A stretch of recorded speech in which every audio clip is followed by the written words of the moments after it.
आपके पास बहुत सारा डेटा है और उस डेटा को अगर आपको एक ही पेज पे प्रिंट निकालना है तो हम कैसे निकालेंगे। जैसे मैं इसमें कुछ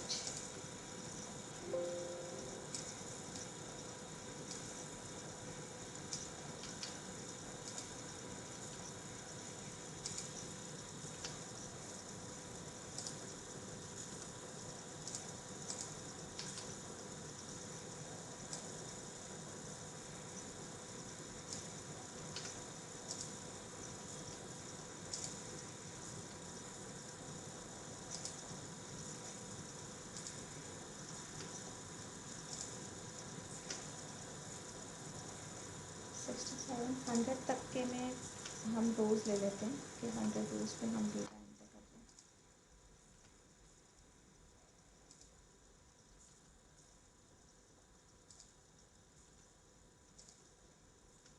ठीक है, तो हमने डेटा एंटर करा 109, इतने हमारे पास डेटा है। और इसके बाद अगर हम कॉलम की बात करें तो पूरा Z के बाद डबल A भी मतलब Z तक का हमारा पास डेटा है जो हमें क्या करना है, इसको यूज़ करना है, मतलब प्रिंट में आना चाहिए। तो जब आप इसके प्रिंट पे आप जाते हो और इसका प्रिंट सेटिंग देखते हो तो पहला फर्स्ट पेज दिखा रहा है, यहाँ से सेकंड पेज, थर्ड पेज, यानी कि फिर फोर्थ, फिफ्थ, सिक्स, 7, 8, 9, 10, 11, 12, यानी कि 12 पेज पे ये दिखा रहा है कि टोटल 12 पेज होंगे। तो इन 12 पेज का अगर सारा इन्फॉर्मेशन आपको एक ही पेज पे चाहिए तो हम पेज सेटअप पे जाते हैं। पेज सेटअप पे यहाँ एडजस्ट टू आ जाता है। तो आप यहाँ से फिट कैसे करना चाहते हैं कि 1 पेज वाइड और 1 पेज टॉल होना चाहिए, ये 100% दिखा रहा है।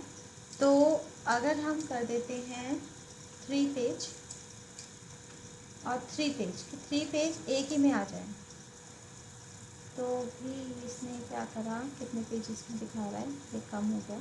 आप एक काम करिए, इसका जो व्यू है ना एडजस्ट टू, इसको कम करिए। इसको मैंने कर दिया 50%, 50% पे नॉर्मल साइज़ कर दिया एंड ओके करा। ओके करते ही ये देखो, अब 50% पे भी अगर हम डेटा इसका निकाल रहे हैं तो 1 पेज, 2 पेज, 3 और 4, ये 4 पेजेस पे फिर भी ले रहा है उस डेटा को। और ये जो फॉन्ट साइज़ है वो देखो बहुत ज़्यादा छोटा हो गया। अब ये कितना प्रिंट निकलने के बाद कितना विजिबल होगा वो डिपेंड करता है इसके साइज़ पे। अब फिर भी ये 4 पेजेस पे है जब हम 50% पे एडजस्ट कर रहे हैं। अगर मैं इसको 25% पे एडजस्ट कर दूँ, 20% पे एडजस्ट कर दूँ, तो अब देखो सारा पेज, सारा जो प्रिंट है वो एक ही पेज पे आ गया। एक क्या मतलब हाफ पेज पे आ गया। तो इसको मैं 30% कर देती हूँ।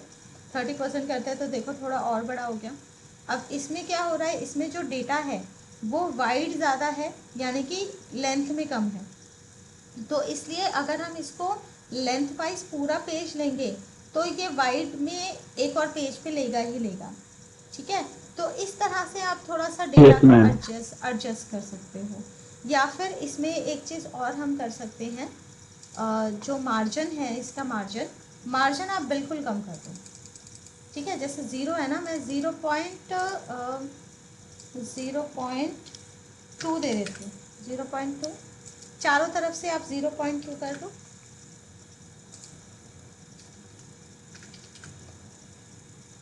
इसको भी 0.2। और जो हेडर फुटर है, अगर आप हेडर फुटर नहीं दे रहे हैं तो इसको बिल्कुल ही 0 कर दो।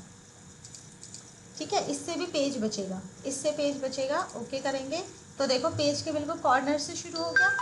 अब आप इसकी जो एडजस्ट है इसको थोड़ा सा और बढ़ा दो, 40%। अब देखो 40% में ये वाइड वाइज ज़्यादा हो गया, तो बस 2 रो हमारी कहाँ चली गई, अगले पेज पे चली गई। तो इसी तरह से आपको क्या करना पड़ेगा, आपको एडजस्ट करना पड़ेगा और एडजस्ट करके चेक करना पड़ेगा प्रीव्यू में, क्योंकि जैसा प्रीव्यू में दिखाएगा ना वैसा ही प्रिंट निकलेगा। अब मैंने 38% कर दिया, तो अब जितना भी डेटा था देखो सारा डेटा एक ही पेज पे आ गया। ठीक है। मैम। दूसरा आप अगर यस और मैम।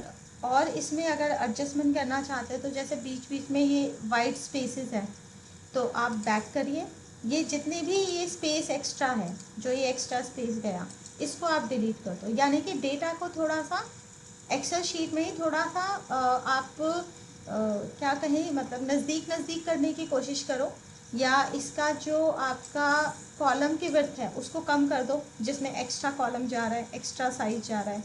तो ऐसे भी हम क्या कर सकते हैं, हम एडजस्टमेंट कर सकते हैं अपनी डेटा की, टेक्स्ट की। और जैसे अब मैं इसको और कम कर दूँ, कम करके मैं आपको एडजस्ट करके दिखाती हूँ। और ये पहला वाला मैं डिलीट कर देती हूँ, ये डिलीट हो गया। बाकी अगर आप डिलीट नहीं करना चाहते तो कोई इशू नहीं है। प्रिंट में जाएंगे, अब ऐसा प्रीव्यू दिखा रहा है, अब इसको आप थोड़ा सा और बढ़ा सकते हैं। 38 है तो मैंने कर दिया 42 करके जैसे ओके करेंगे तो देखो थोड़ा सा और बढ़ गया। तो है एक ही पेज पे डेटा। तो इस तरह से हमें थोड़ा सा एडजस्टमेंट मैनुअली करना पड़ता है। Okay, clear? Yes ma'am. इसके अलावा बताइए और कोई इशू? Ma'am hello ma'am. हाँ मैम जी, कीबोर्ड में जो फंक्शन की होते हैं उनका उनका यूज बता दीजिए मैम, जो F1 F2 से 12 तक F1 होता है ना, F2, हाँ जी हाँ उनका जी। यूज। इनका यूज़ क्या होता है? इनका यस यूज़ मैम। होता है शॉर्टकट कीज़ के लिए। जैसे कि अगर मैं सेव एज का शॉर्टकट अगर बताऊं तो सेव एज का शॉर्टकट होता है F12। मैंने कीबोर्ड से F12 प्रेस करा तो देखो मेरा सेव एज वाला ऑप्शन ओपन हो गया। तो ये जो फंक्शंस की होती है ना, ये फंक्शन की बेसिकली स्पेशली शॉर्टकट क्रिएट करने के लिए यूज़ होता है। ठीक है, F12 पहले से दे रखा है सेव एज का, और अगर मैं कंट्रोल के साथ F12 प्रेस कर रही हूँ, कंट्रोल F12, तो देखो ये ओपन का डायलॉग बॉक्स ओपन हो गया, यानी कि फ़ाइल ओपन कर सकते हैं आप। और इसके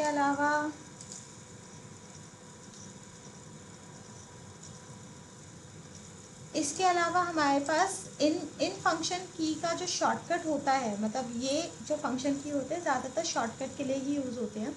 अब MS वर्ड या MS एक्सेल में तो बहुत कम ही फंक्शन की का यूज़ होता है। इसका ज़्यादातर यूज़ होता है आपका प्रोग्रामिंग लैंग्वेज में। जैसे कि अगर आप सी लैंग्वेज, हाँ सी लैंग्वेज अगर किसी ने पढ़ा हो तो सी लैंग्वेज के अंदर जब भी हम टर्बो पे काम करते हैं, टर्बो सी की बात करती हूँ, तो टर्बो पे जब आप प्रोग्रामिंग करते हैं तो उसके अंदर इन फंक्शन की के शॉर्टकट होते हैं। जैसे कि F9, अगर आप F9 प्रेस करते हैं तो उससे आपका कोड कंपाइल होता है। F7 प्रेस करते हैं तो उससे कुछ और होता है। F6 प्रेस करेंगे तो कुछ और आएगा। यानी कि उसमें जितने भी फंक्शन की है सबका कुछ ना कुछ यूज़ होता है। तो स्पेशली ये जो फंक्शंस की है हमेशा सॉफ्टवेयर के साथ, यानी कि जो भी आपका एप्लीकेशन सॉफ्टवेयर ओपन है उसके साथ साथ बदलता रहता है। तो इसका कोई मैं आपको फिक्स यूज़ नहीं बता सकती कि F1 का यूज़ यही होगा, F2 का यूज़ यही होगा, ये कोई आपका फिक्स नहीं है। हाँ, F1 का एक यूज़ मैं बता सकती हूँ कि F1 से आपका हेल्प ओपन हो जाती है। देखो जैसे मैंने अभी F1 प्रेस करा तो अपने आप ही इसने हेल्प ओपन कर दी। तो ये इसको आप यूनिवर्सल थोड़ा सा कह सकते हो कि F1 से हमेशा हमारा हेल्प ओपन होता है। ये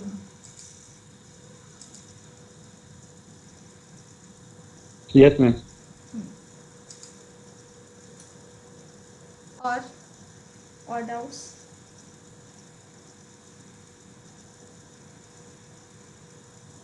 नो मैम। Okay, right.